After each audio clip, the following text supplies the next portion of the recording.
قیامت تک کے آنے والی امت کو اللہ کے نبی صلی اللہ علیہ وسلم کے فرمان کو لوگوں کے سامنے رکھ دیا۔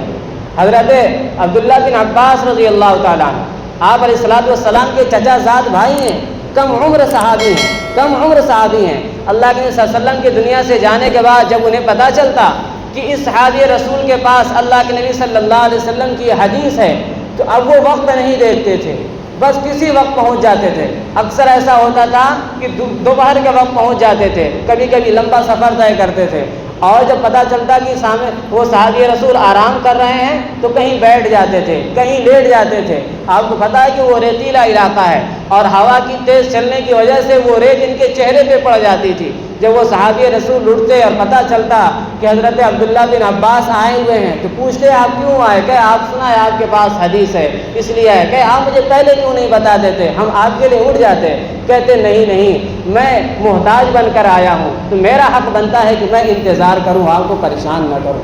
اور حدیث سیکھتے سیکھتے ایک وقت آیا کہ حضرت عبداللہ بن عباس رضی اللہ تعالیٰ عنہ اپنے وقت کے تمام صحابہ کرام میں ممتاز صحابہ کرام بن گئے، مفسر بن گئے، محدث بن گئے۔ بڑے بڑے اہل علم حضرات ان کے حدیث کے درس میں بیٹھتے تھے اور حدیث سیکھتے تھے۔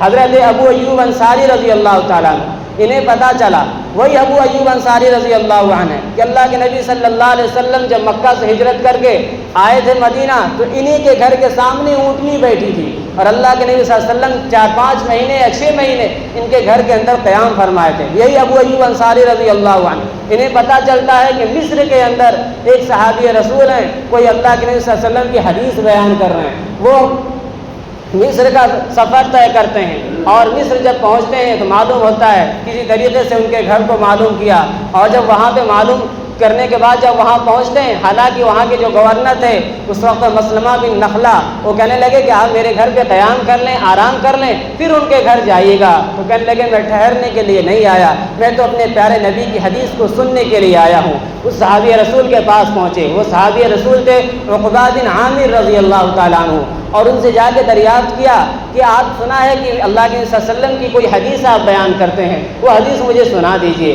وہ حدیث کیا تھی؟ چھوٹی سی حدیث تھی، من ستر مسلما سترہ اللہ یوم القیامہ، جو شخص دنیا میں کسی کے عیب کو چھپائے گا، کسی کے عیب پر پردہ ڈالے گا، کل قیامت کے دن اللہ تعالیٰ اس کے عیب کو چھپائے گا۔ یہ چھوٹی سی حدیث تھی، سنے اور واپس آ گئے۔ ان کی یہ قربانی تھی کہ آج یہ حدیث ہم تک پہنچی ہے۔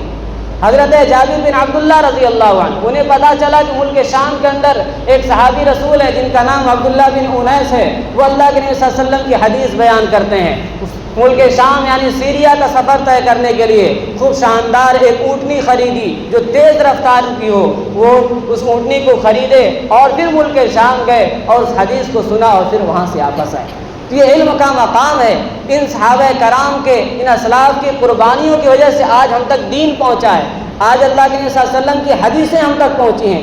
اگر ہم نے اپنے آپ کو ضائع کر دیا اور اپنے آپ کو علم دین سیکھنے میں نہیں لگایا تو یاد رکھیے گا ہمارے بعد میں آنے والی نسلیں یتیم ہو جائیں گی۔ غیر تو ہمارے علم پر حملہ آور ہو چکے ہیں، وہ تو چاہتے ہیں کہ مسلمانوں کو کیا کر دیا جائے؟ دین سے دور کر دیا جائے۔